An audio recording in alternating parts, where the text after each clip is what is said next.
Happy New Year. I'll refer to that clip here in just a minute. But for right now, let me just say, hey, my name's Greg. I'm one of the pastors here on staff. And whether you're joining us from our 544 campus or from our Sloan Creek campus, or if you're online or if you're here in the room with me here at the Legacy campus, I'm so glad you could join us here on New Year's Day. Happy New Year's. Hey, Happy New Year's. How many, okay, in all honesty, how many of us are not too sad that 2016 is over? There we go. How many are excited that 2017 is not an election year? There we go. Oh my goodness. Man, 2016 wore me out. But it's a brand new year. And let me just give a real quick public service announcement for any of you who made resolutions. A lot of times people don't realize that you are allowed to reset your resolutions at Orthodox New Year, which is January 14th, and then again at Chinese New Year, which is January 28th. So you have a few weeks there to kind of try before you buy, but after January 28th, I can't help you. You're stuck with it.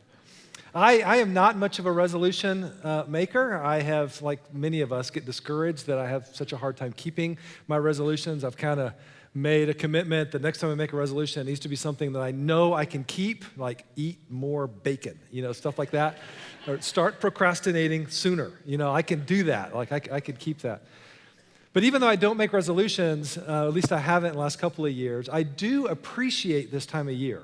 I like the kind of the natural opportunity that New Year's gives to kind of take stock of my life and to look back over the previous year and to look ahead to the year to come. I also have a birthday, between Christmas and New Year, so I'm particularly reflective at this time of year, have been my whole life. But I'm noticing as I get older that it's taking on kind of a new flavor, because now that I'm in my 40s, I'm kind of at that stage of life where I look in the mirror and I think, yep, that's me. Like I'm just now coming to grips with it. I'm accepting myself a little bit. I'm not comparing myself to others quite as much as I used to. I'm not out to change every little thing quite like I used to, which is a good thing. But there's also kind of a tendency just to sort of settle in. It's like, well, this is who I am. This is the life that I lead. And it can kind of be a discouraging thing, almost like that video that we just saw. Like, well, I'm over the hill now, and it's like, just get used to it. This is what the rut feels like, and things like that. And the years start to blend together. My 2016 felt remarkably similar to my 2015, which was remarkably similar to my 2014. I mean, the circumstances change a little bit, but I'm kind of at that stage where the years start to blend together, and it's a little bit discouraging because when I first made a commitment to give my life to follow Jesus Christ, it had remarkably little to do with going to heaven when I die. When I gave my life to follow Jesus, I saw in a life of following him a life of unimaginable adventure. A life that, a movement that changes the world, that can change people's hearts from the inside out. And Jesus said in John 10:10, I have come that you may have life and have it abundantly. Like that abundant life, that is what I wanted. But now when I look back at 2016, what I see is a man who's just incredibly blessed, and that's for sure. I mean, my family and my job, this church I get to be a part of, my home, like God has certainly blessed me beyond what I deserve. That's certain. But I also wonder if I'm a little bit missing some of the abundant, rich, meaningful life that God has for me. Like most of the time, I'm just sort of going through my day, just trying to take care of my stuff. I have too much to do and not enough time to do it, and I'm kind of like this, and I have my agenda and my schedule, and I'm just kind of head down most of the time. But then when I get to these reflective seasons, like New Year's, I kind of sense there's a little bit of panic bubbling up. Because I don't want to miss an ounce of the abundant life that God has for me. And I just wonder. And so over the last couple of weeks, I've been looking at some of my favorite passages of Scripture and kind of reading again about this significant, abundant, rich, meaningful life that God has for us. And we're going to look at one of those passages, and it's going to be found in Mark chapter 6. And so if you brought a Bible with you, Mark is the second book of the New Testament, Matthew, Mark, Luke, John. But before we jump into it, let me just say, Jesus Christ is the second person of the Trinity, Father, Son, Holy Spirit, God, three in one. Jesus, as we celebrated at Christmas time, he became incarnate. God took on flesh, God in human form. But as God, he knows us better than we know ourselves. And he is an authority on what the abundant life is. And because he loves us, he wants us to experience a rich and meaningful life that is more rich and more meaningful than we would otherwise experience without him. And what we're going to see in Mark chapter 6 is him teaching his disciples what a life like that looks like. Now, to set the stage, Mark 6 is most likely about 2 years into Jesus' 3-year ministry. And so his 12 disciples, sometimes called apostles, have had 2 years to spend with Jesus, and they've been learning a lot. As he's been teaching about God and about his kingdom and about what God's doing in the world, and they've seen Jesus heal people and cast out demons and do some amazing things. Well, at the beginning of Mark chapter 6, Jesus says, okay, now I want you guys to do it. And he sends them out in pairs to do what he had been doing. So now they're supposed to teach, and now they're supposed to cast out demons, and now they're supposed to heal the sick, which had to have been a huge step of faith for them. Because no doubt they would have felt woefully unqualified to teach anybody, much less heal the sick or do any of those things. But they do it.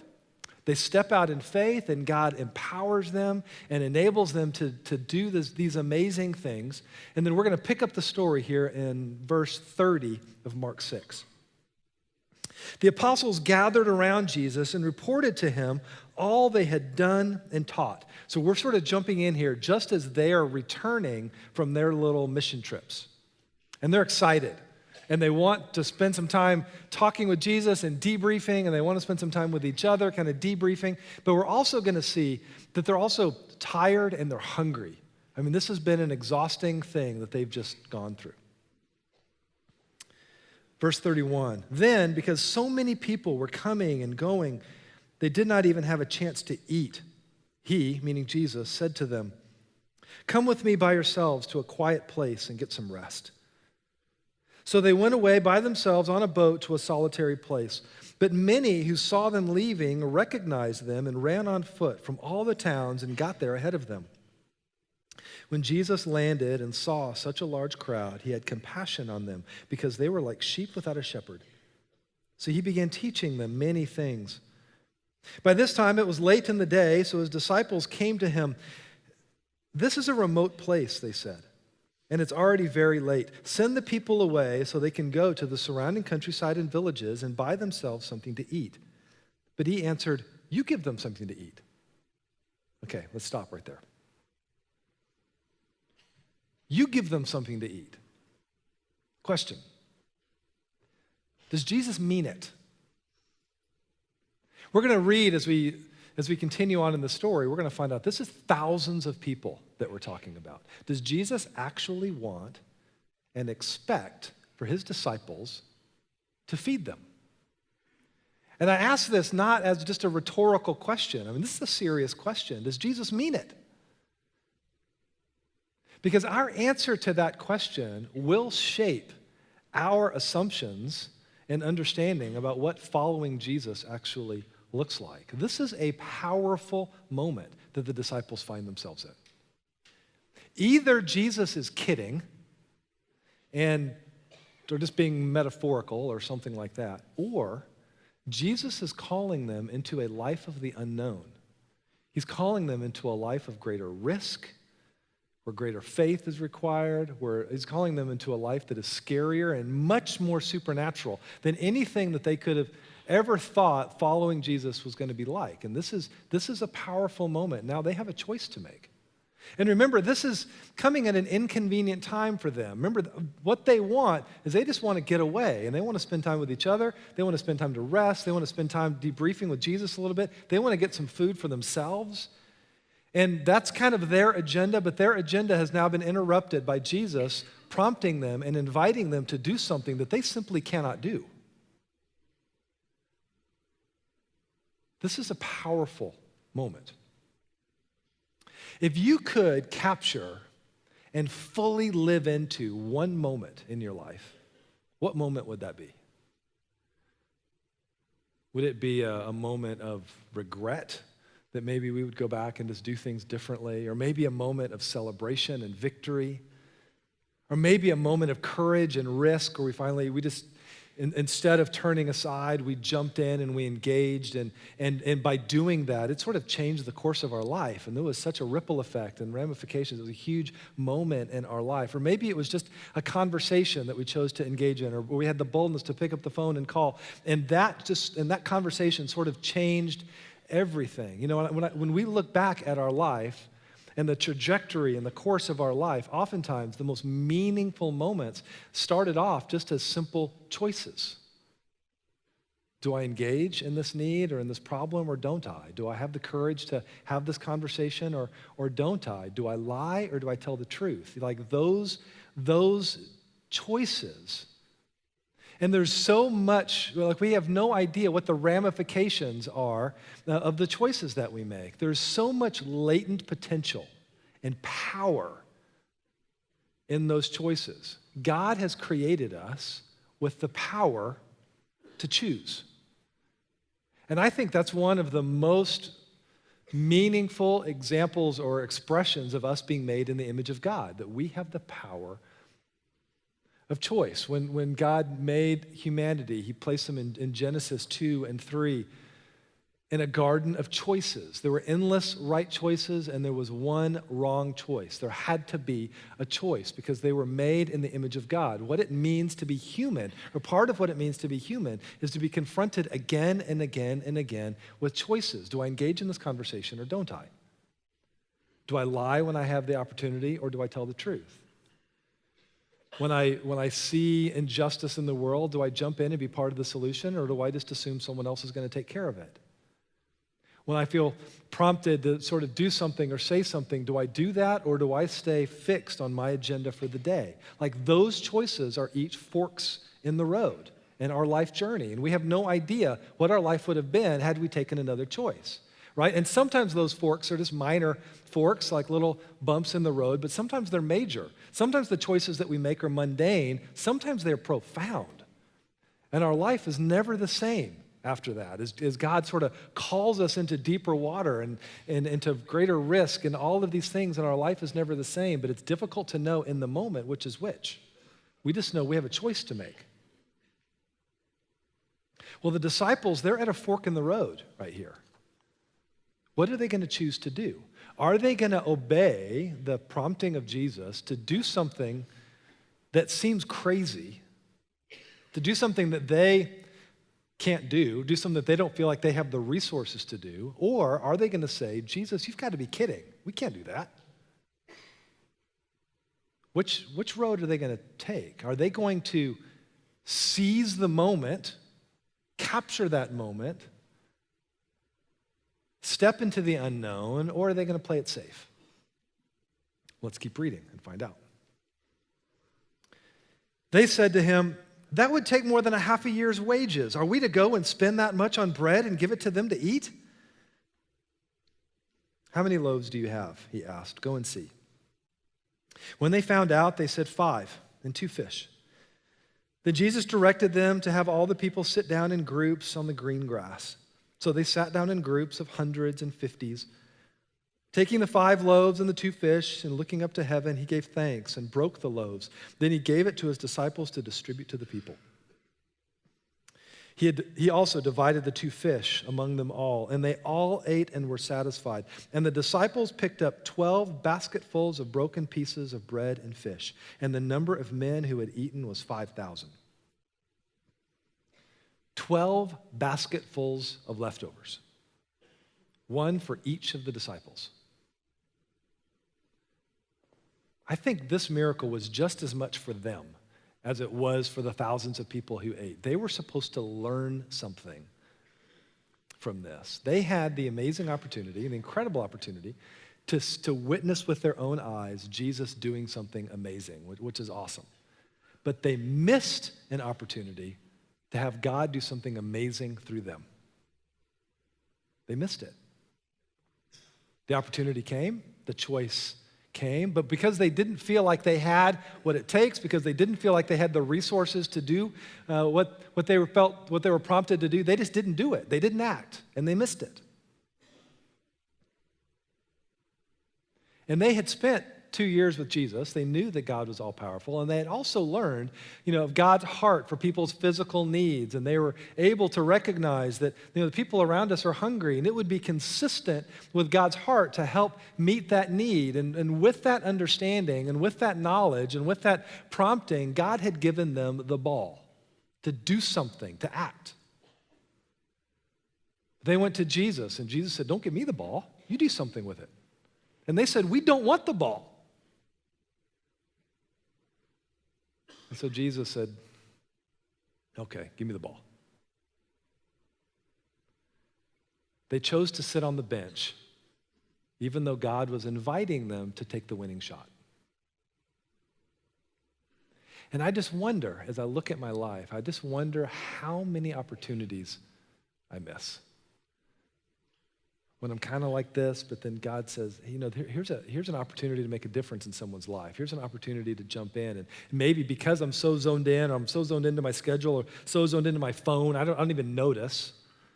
Or because it never comes at a convenient time, I just sort of dismiss it. Or because it just seems too big, I just sort of dismiss it. Even though God's saying, here's something you can do. Hey, I'll walk with you. Here, I'll empower you. I just wonder what I'm missing. But the lesson continues.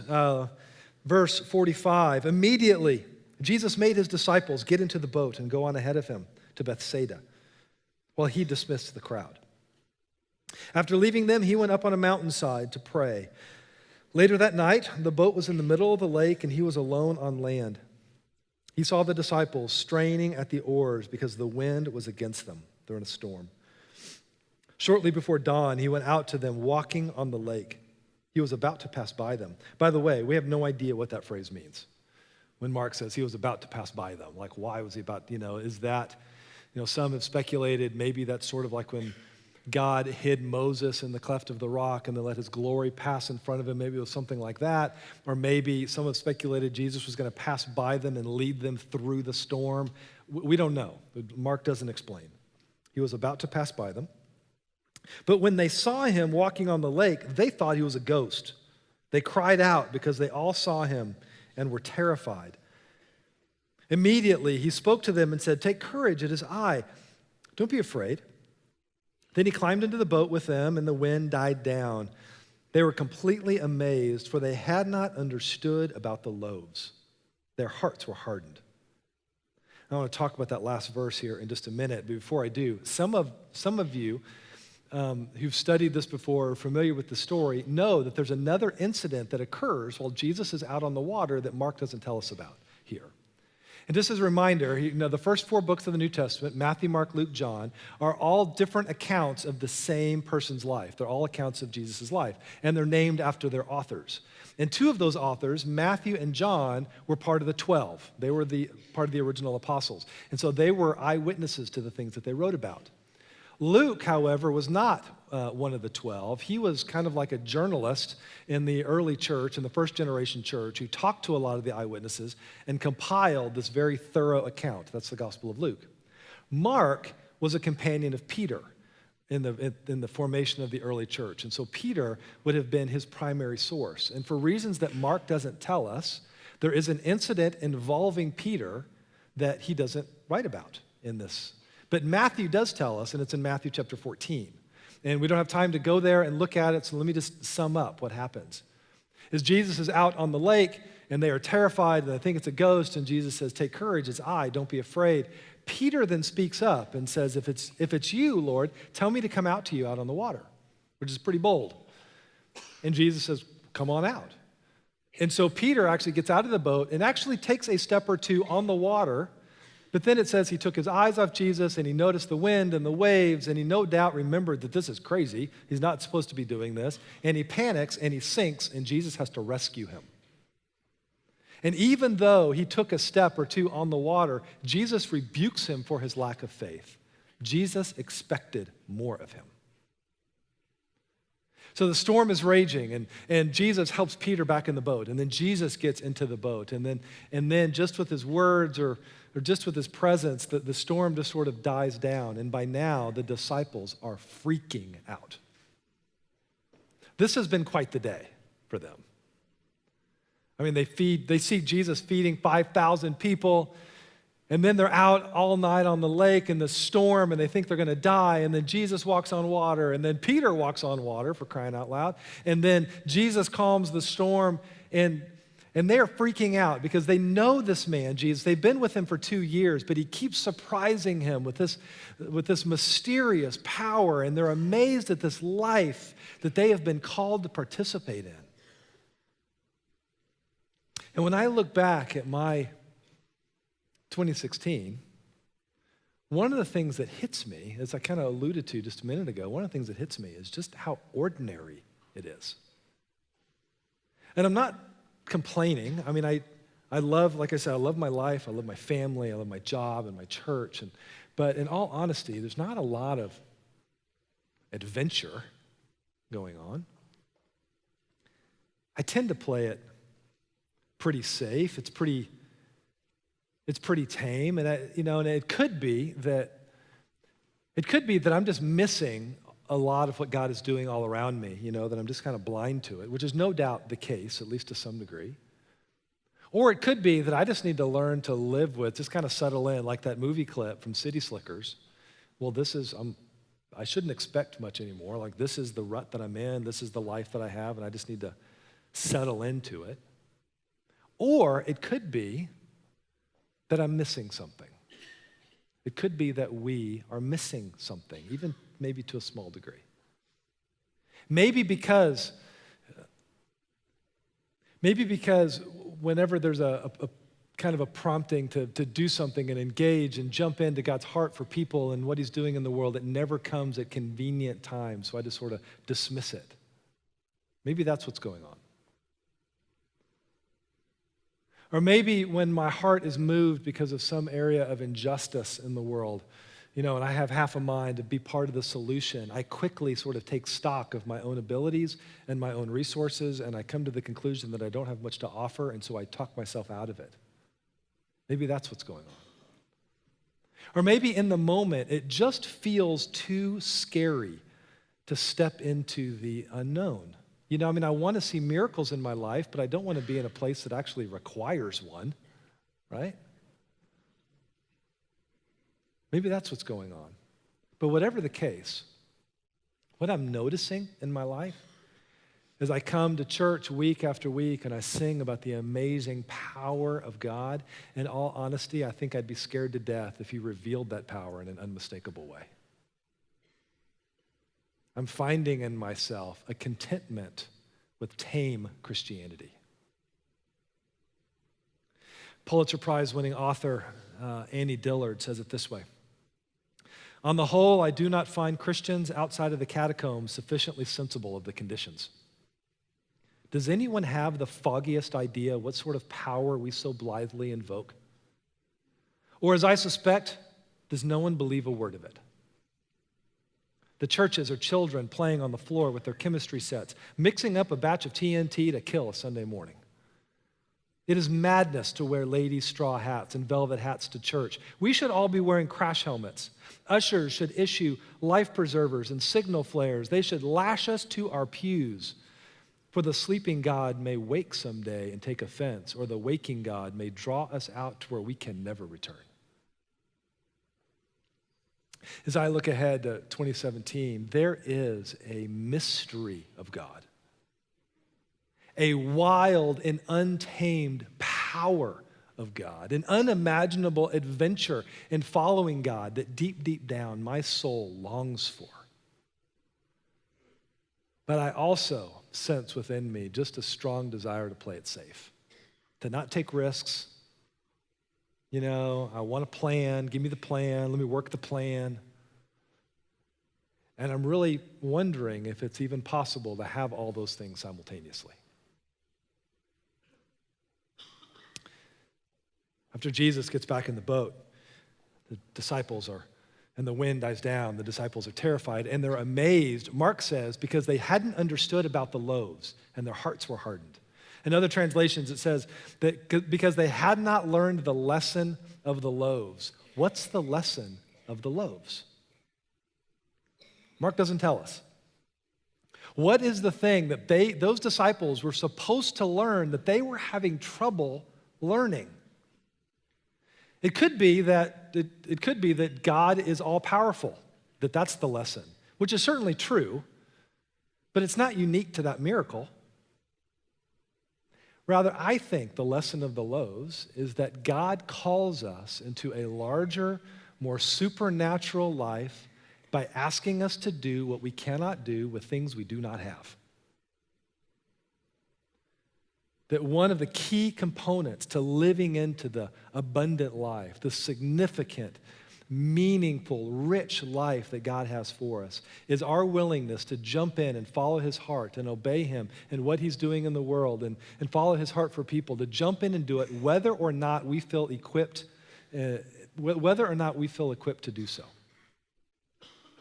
So when we have kind of half a mind to jump in and do something, whether it's something small like coming alongside someone who's struggling or helping someone in need or checking in on a coworker who doesn't seem to be doing, whether it's something small like that or whether it's something big and complicated like being part of the solution against some injustice in the world, regardless, whether it's small or whether it's big and complicated, the assessment of our abilities and the tallying of our resources should never talk us out of what we feel like God's calling us to do.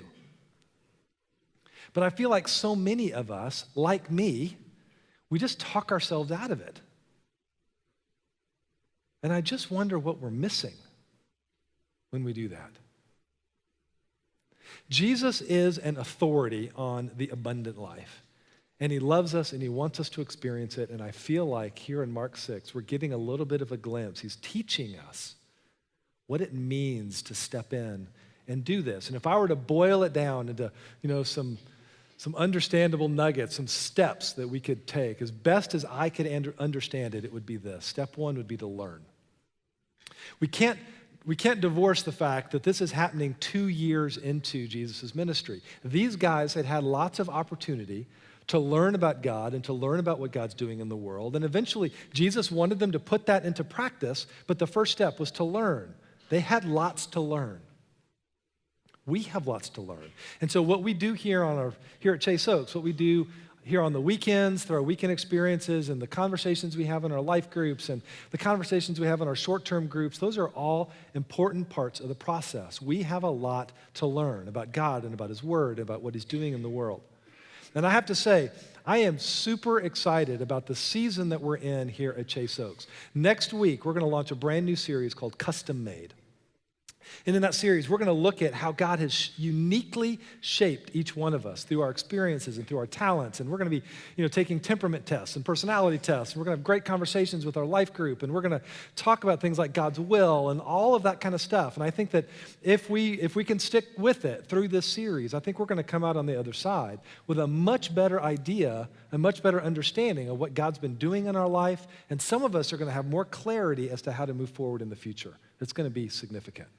And then right after Custom Made, we're going to be launching something that I'm really excited about that several of our pastors have been working really hard on for a long time called Established. Established is a 10-week program we're going to go through with our groups, within the context of groups, and it's going to help all of us just gain more confidence. And confidence in God and what he says in his word and what he's doing in the world and all of those things. And even for those of us who have been following Jesus for a while and been studying our Bible, it's going to be refreshing because it's so creatively put together. It's going to be great for all of us. And I can tell you in the 8 years that I have been at Chase Oaks, I can't recall a better 1-2 punch than what we're going to experience here in the next couple of months with Custom Made and then the launching of what will be a permanent fixture here at Chase Oaks, Established, but we'll be launching it here soon. And so if we are up for it, we will learn a lot. We're going to learn a lot. But as we see in Mark chapter 6, learning is not enough. Learning about God, learning about what he says in the Bible and what he's doing in the world, just gaining that knowledge is not enough. We all know people who know a lot about the Bible and they're just miserable people. We want to learn these things so that we can make good decisions and that type of stuff, but also one of the reasons why we want to learn is to grow our passion for God. Because then once we are passionate for God, step 2 is that we can trust our passions. We learn about God and about his heart and what he's doing in the world, and then he wants us, like once we learn those things, he wants us to run with the ball. And that could be in big areas of kind of life direction and all that kind of stuff, and we'll touch on that in the series of Custom Made, but it could also be just in daily choices. It could be something as small as, I have learned that God cares about people's physical needs, and these people around me are hungry. And I know that meeting that need would be consistent with his heart, so I think I'm going to jump in and do something and try and help alleviate this need. It could be something as small as that. But when we have that understanding and when we feel those feelings or those promptings, we have to remember that God does not give us those things so that we can just sort of tell someone else to do it or expect someone else to take care of it. Several years ago, before I came to Chase Oaks, I was a senior pastor at a small church, and I can't tell you how many conversations I had. It was almost weekly. I would have conversations with people in my church who seemed to have a very clear idea of what I should be doing with my life. They'd say, Pastor, you really need to visit so-and-so. They're struggling right now. Or Pastor, the church needs to come around this need in our community, right now. This is an important thing. And foolishly, as a young pastor, my answer was typically, oh, thanks for that. Yeah, that's a great heads up. I'll look into that. What I should have said, now looking back, what I should have said is, why would I do something that clearly God is wanting you to do? You see, but they didn't feel qualified to do what they felt like needed to be done. But God was calling them into a life of daring, into a life that required a little bit more risk, a little bit more faith, a life that was a little bit beyond their comfort zone. He was calling them to a larger life, a more significant life, an abundant life. And I was stealing that by doing those things for them. When we have those thoughts and those ideas to help somebody who's in need or to come along someone who's struggling, those things that are consistent with the heart of God, when we have those feelings to build something great for the common good, or to engage in some area of injustice, or create something beautiful, or talk to someone that we know about the forgiveness that is available through Jesus Christ. When we have those feelings, those are the invitations of God to live a life that is worth living. A life that's a little further out into the deeper water, a life that's a little bit scarier and a whole lot more rich. Most of us, when we are passionate for God, then we can know that those passions, those promptings, those feelings, those can be trusted. Go with it. Most of us, in all honesty, don't need to wait on further direction from God. God is already waiting on us. To step 3, to act. We have to act, which is different than react, by the way. When we react, that's when our circumstances or life just sort of invade our space and take us out of our comfort zone. And that's a really good thing. I think in all of our lives, God will allow circumstances in 2017 to force us to react, to take us out of our comfort zone. When we react, we are forced out of neutrality. But when we act, we refuse to stay there. To act requires initiative. Even when we're not certain, even when we're not certain what to do. I love Luke, who we mentioned just a minute ago. He wrote the Gospel of Luke. He also wrote the book of Acts, which kind of follows Peter and mostly Paul in the formation of the early church. And Luke was a companion of Paul in the early missionary journeys as Paul was going from town to town and village and region to region, and planting all of these churches. And it's interesting to read Luke describing what following, hanging out with Paul is during that time. Because, Paul, he knew he needed to plant churches. That's what he was driven to do. And at first, he thought for sure he was headed to Asia. And then he's going, and they thought, no, I don't actually think God wants me to go to Asia. Maybe it's Bithynia. And then you think, well, I don't think he actually wants me to go there either. And then he has a dream that he's supposed to go to Macedonia, and he's like stopping along the way, and he's planting churches along the way. And I think that if you were to pull Luke aside and say, hey, Luke, where is Paul going? I think he would have laughed. Like, depends on the day. I'm not convinced at all that Paul knew where he was going. But he was certain as to why he was going. And so for him, the important thing was that he just goes. And God would give direction. God would give course correction. God would enable and those types of things. I think that God wants all of us to have a go till you get a know kind of mindset. Where we've learned a few things about him. We know his heart for the world, his heart for people. We can trust those feelings, those promptings, those passions, and we just go with it. And God will enable, and God will provide, and God will say no, and God will give course correction. And there are seasons in my life where I can where I can look back and see that how I've stepped into those kind of moments and those kind of seasons. And I can tell you that in those seasons, and I haven't done that consistently, but in those seasons, life just gets bigger. And it gets scarier, and it gets more fun.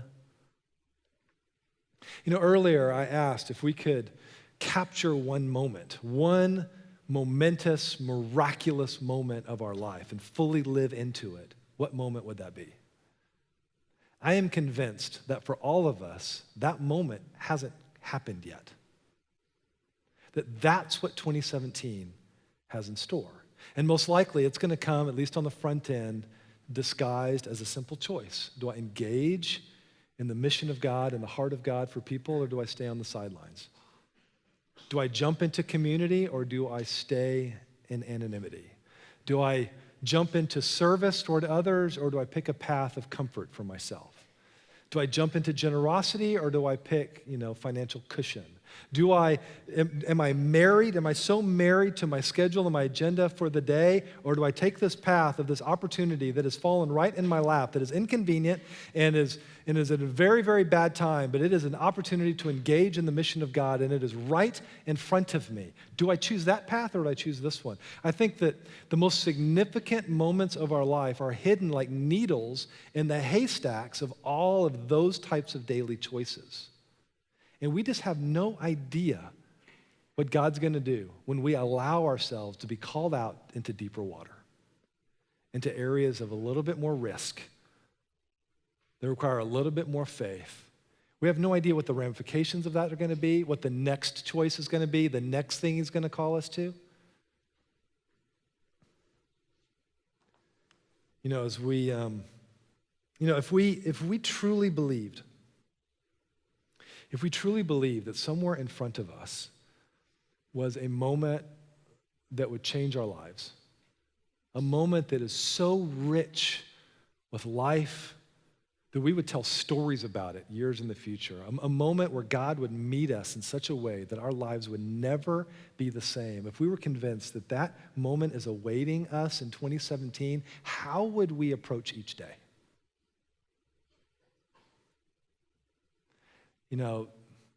My hope for myself, when my wife and I are praying for ourselves and our marriage, and my prayer and hope for us at Chase Oaks is that we would just be open to the adventure. God is continually placing before us opportunities to be called out into deeper water, into greater risk, to do things we cannot do with things we do not have, and we just sort of go for it anyway. And he meets us there, and he enables us to do things. And so often they're just disguised as simple choices, but we have no idea where those choices will go. We can either engage in this wild adventure of following God or not, and just stay on the sidelines. Let's be open. Let's be open to the adventure this year and see what God does. Would you pray with me? Heavenly Father, even today on New Year's Day, we know that we have a choice to make. We can either just assume that 2017 is just going to be more of the same, or we can head into a new year with expectation, knowing that those choices are going to come. Those opportunities to engage in your work and in your heart in this world, they're going to come. And we will have the opportunity to throw deep and to experience things that we've never experienced before, but we will also have the choice to play it safe and sit on the sideline. Father, I pray that you'll give us courage. And I pray that for the tremendous privilege of seeing you at work around us and through us in this world. And I pray this in Jesus' name. Amen.